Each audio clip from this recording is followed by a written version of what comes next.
Hello everybody, you're welcome back again to the Reggae Appreciation Society.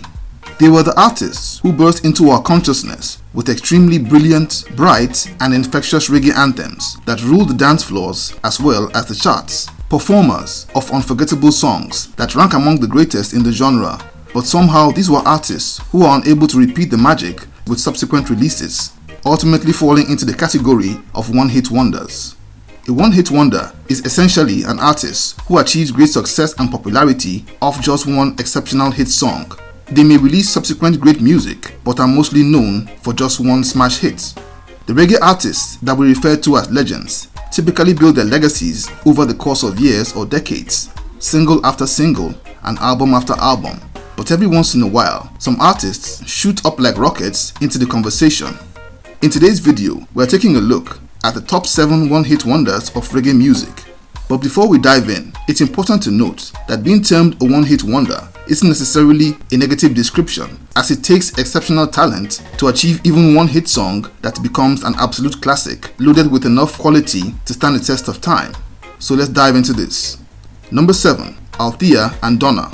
The delightful duo of Althea Forrest and Donna Reed did the impossible 45 years ago when their song Uptown Ranking flew up into number 1 on the UK music charts in February 1978, after dominating the Jamaican charts for many weeks in 1977. Incredibly, they achieved all this while barely out of their teens. The two young ladies had started out singing on sidewalks in Kingston, where they were discovered by reggae legend Jacob Miller. Miller had discovered the girls in the streets, ad-libbing to a version of dancehall artist Trinity's song 3-Piece Suits. He was blown away and immediately drove them to Joe Gibbs' studio to record what they were singing, and the rest is history. After bossing the Jamaican and UK charts, the girls made a famous performance in the popular UK music show Top of the Pops. But their biggest moment came in the form of their appearance at the now legendary One Love Peace concert in April 1978, in which they were the opening act. They were signed to Virgin Records in the same year, becoming the first Jamaican female duo to be signed to a major record label. Uptown Ranking also got to number 2 on the Irish charts, number 23 in Belgium, and number 24 in the Netherlands. Both ladies' future releases got nowhere near Uptown Ranking, but they're still fairly active and playing concerts every now and then. Their last major show was at 2018's Rebel Salute. Number 6. Marlon Asha. This Trinidadian maestro practically lit up the world when he burst onto the scene in 2006 with his unforgettable herb anthem Ganja Farmer, a song that always produces the same spontaneous effects of bongs, lighters and spliffs in the air whenever it's played at reggae concerts and festivals.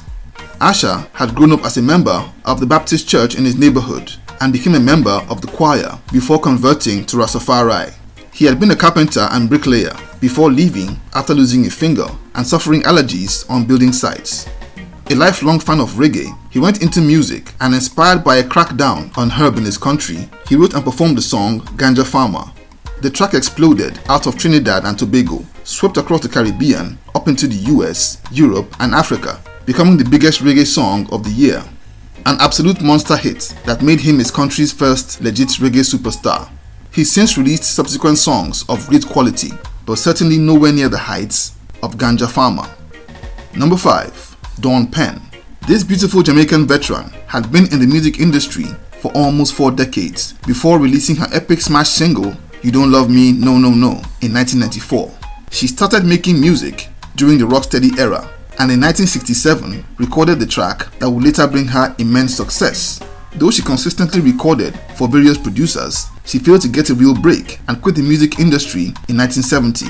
But in the summer of 1992, Penn was invited to perform at an event to mark the anniversary of the founding of Studio One. She performed the song You Don't Love Me with production duo Steely and Clevie as backing musicians. The outing was a stunning success and she returned to the studio to re-record the song for a tribute album titled Steely and Clevie Play Studio One Vintages. It was released as a single in 1994 and became a smash hit worldwide, reaching number 3 in the UK as well as charting all over Europe and the US. It's been sampled and covered by the likes of Aswad, US rapper Eve, and Barbados-born singer Rihanna. Number 4. Big Mountain. Straight out of California is the only American act on this list. The band Big Mountain became a global sensation in 1994 on the strength of their hit single Baby I Love Your Way. The song was among the tracks on their album Unity, but the band struck gold when the song was included on the soundtrack of the movie Reality Bites, a solid reggae track by all standards. It went up to number 6 in the US, number 2 in the UK, and top 10 in many countries across Europe, Australia, and New Zealand. Number 3. Sister Nancy. O'Flynn Russell, aka Sister Nancy, was one of the first female dancehall DJs and crafted one of the greatest dancehall anthems in her 1982 song Bam Bam. She had started out in music due to the influence of her elder brother in dancehall legend Brigadier Jerry, who at the time was a hot DJ in Kingston, and she began to perform with sound systems while still in her teens. After finishing from high school, she started putting songs together for an album, and one of those tracks was Bam Bam. Upon the album's release in 1982, the song Bam Bam in particular took off in spectacular fashion. She was set to dominate the dancehall scene when she fell in love and got married, and she chose to quit music to start a family. She moved to the US in the mid-1990s and discovered that her song Bam Bam was actually a smash hit and one of the most sampled songs of all time. She's since returned to music and tours regularly. Number 2. Junior Murvin. This gifted falsetto singer unleashed one of the greatest and most iconic reggae songs of all time in 1976 with the classic song Police and Thieves. He had grown up listening to American soul singers like Nat King Cole and Sam Cooke, but modeled his singing style after Curtis Mayfield. He learned the rudiments of the music business while living with his auntie in Trenchtown in the early 1960s.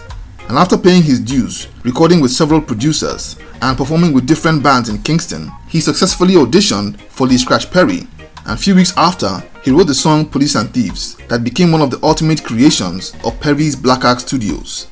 The song is an absolute masterpiece that became the reggae anthem of the year in Jamaica and England in 1976. It became a cultural landmark, especially in the UK, as it formed the backdrop of the Notting Hill Carnival riots that year and would be covered by legendary punk rock band The Clash.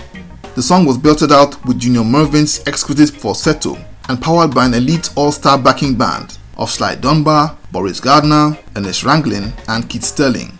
The song has since been used in many movie soundtracks like Rockers, Lock, Stock and Two Smoking Barrels, and After the Sunset. Murvin would release other songs of good quality, but of course, nowhere near the level of Police and Thieves. And coming in at number 1 is Millie Small. In 1964, Island Records' first superstar released a song that would put Jamaican music on the global map with the catchy monster hit My Boy Lollipop. Island Records CEO Chris Blackwell had first heard the teenager singing on a record he had imported from Jamaica, and he flew her into the UK to sign her up to his record label. After giving her extensive vocal and dancing training, he put her in the studio with legendary Jamaican guitarist Ernest Ranglin to record the song My Boy Lollipop, and upon release, it became a smash hit that soared up to number 2 in the UK charts in just 2 weeks, and also went up to number 2 on the US charts. The song would also chart in Canada, selling 7 million copies and making Millie Small the third best-selling artist on the globe that year. She became an international superstar and sensation and embarked on a staggering world tour, but after the buzz had died down, her subsequent releases failed to come anywhere close to the success of her breakout single. So there you have it. I'd love to get your thoughts on our list, so please leave a comment in the comment section below, and also please leave a like, subscribe, and until next time, Jah bless.